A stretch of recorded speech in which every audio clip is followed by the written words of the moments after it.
Sir school इसके साथ coaching के साथ मैनेज नहीं हो रहा है ना, कोचिंग बोल दो या फिर पीडब्ल्यू के साथ हमारे पास में टाइम नहीं मिल रहा। एक्चुअल पॉइंट नंबर 1, इसका जो होमवर्क है ना, ठीक है, बेयर मिनिमम पे चलिए आप। मिनिमम काम आपको कंप्लीट करना है। मिनिमम जैसे कि नोट्स मेकिंग, क्लास के साथ साथ नोट्स बनाने की कोशिश करो, है ना, प्लस होमवर्क वाले क्लासरूम क्वेश्चंस।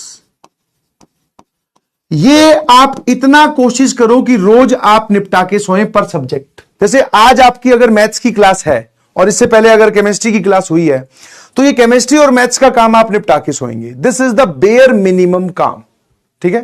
मतलब इससे कम नहीं किया जा सकता, इतना आपको टाइम निकालना ही पड़ेगा।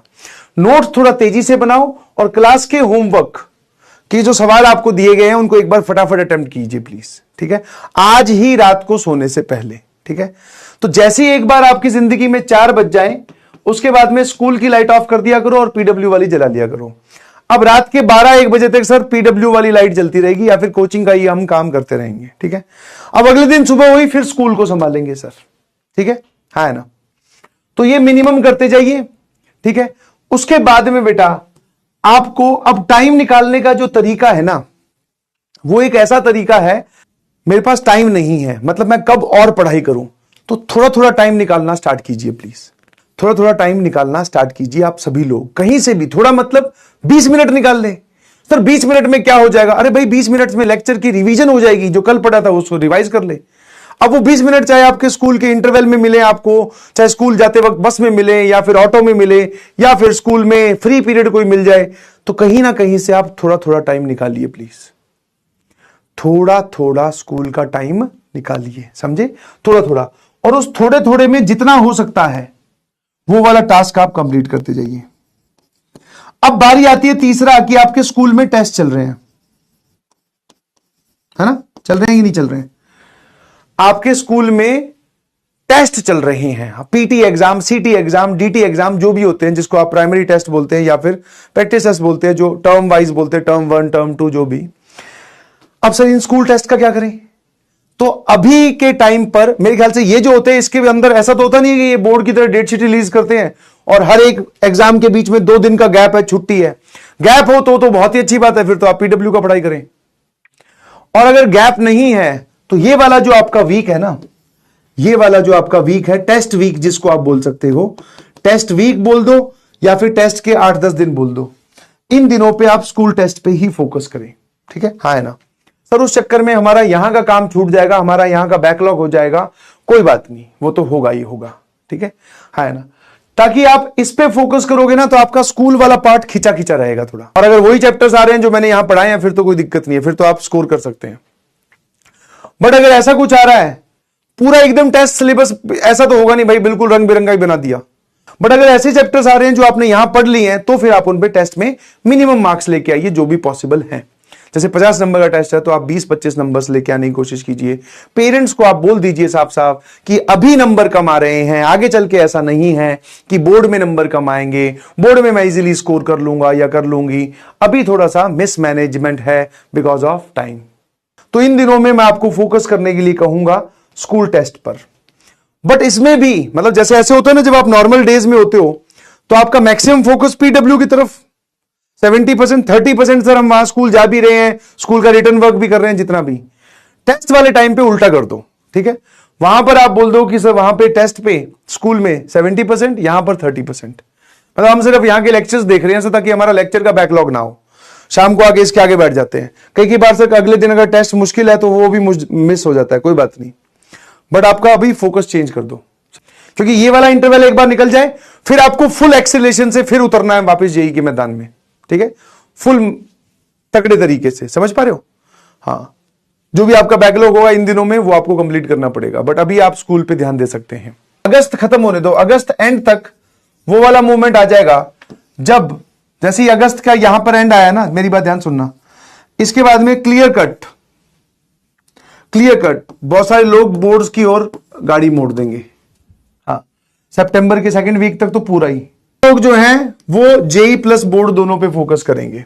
तो मैं आपको फिर बोल रहा हूं कि if you are thinking the situation will be very easy, और हम बिना कष्ट के सेलेक्ट हो जाएंगे, और बिना कष्ट के कोई रास्ता है नहीं है भाई, ढूंढना बंद कर दीजिए।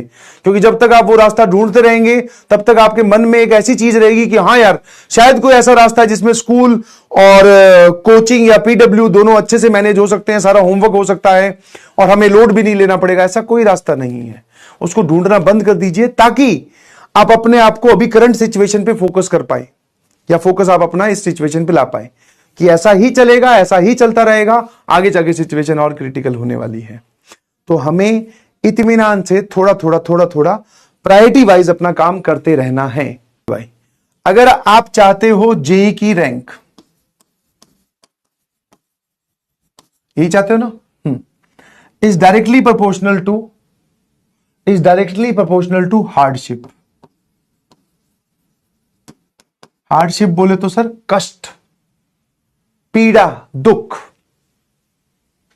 बाकी सब भूल जाओ। इस डायग्राम को या इस फॉर्मूले को हमेशा याद रखना कि आपकी जेई की rank is directly proportional to hardship, कि आप कितने कष्टों से गुजरे हैं। अब ये कष्ट जितना ज्यादा होगा उतनी अच्छी जेई की रैंक आएगी। कष्ट बहुत कम है, रिलैक्स बैठे हैं, नेट पे स्ट्रेटेजी सर्च कर रहे हैं और बहानों को आगे लेके आ रहे हैं, ठीक है, तो फिर ये रैंक भूल जाइए, फिर आपको अगले साल यहां पे फिर आना पड़ेगा। सॉरी टू से, दिस इज रियलिटी। बट अगर आपने जिम्मा उठाया, अपने आप की जिम्मेवारी ली है कि भाई साहब ये चलने तो, इस पे ध्यान देंगे ही नहीं, इस पे क्या ध्यान देना जब है ही यही मामला, इस पे क्या ध्यान देना सर, ये तो रहेगी, डिफिकल्ट सिचुएशन ही रहेगी, इस पे ध्यान दो ना, एक बार कष्ट झेलो और निकल जाओ यहां से, आप अपनी आईआईटी में पहुंचो। क्योंकि आप देखेंगे कि मैक्सिमम ऑफ द जनता अभी किसी और समस्या से ग्रस्त है, backlog, distraction, how to focus, ऐसे बहुत सारे लोग हैं। तो the real competition is very less, please समझ पा रहे हो। आप अपनी स्टडी टेबल पर आंख मूंदे लगे रहिए, क्योंकि जब आप आंखें खोलोगे उस तरफ पहुंचकर तो आप पाएंगे कि आप आईआईटी के नजदीक पहुंच चुके हैं।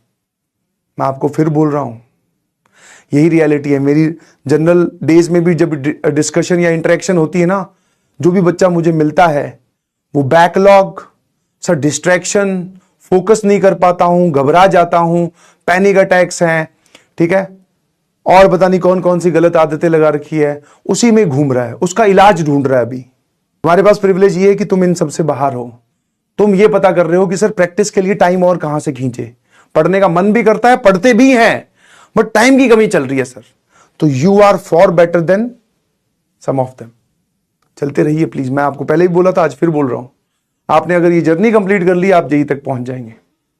क्योंकि 4 महीने होने को आए हैं और अभी भी बहुत सारे लोग यही सर्च कर रहे हैं कि कितने घंटे सोएं। तो आप समझ सकते हो द लेवल ऑफ कंपटीशन।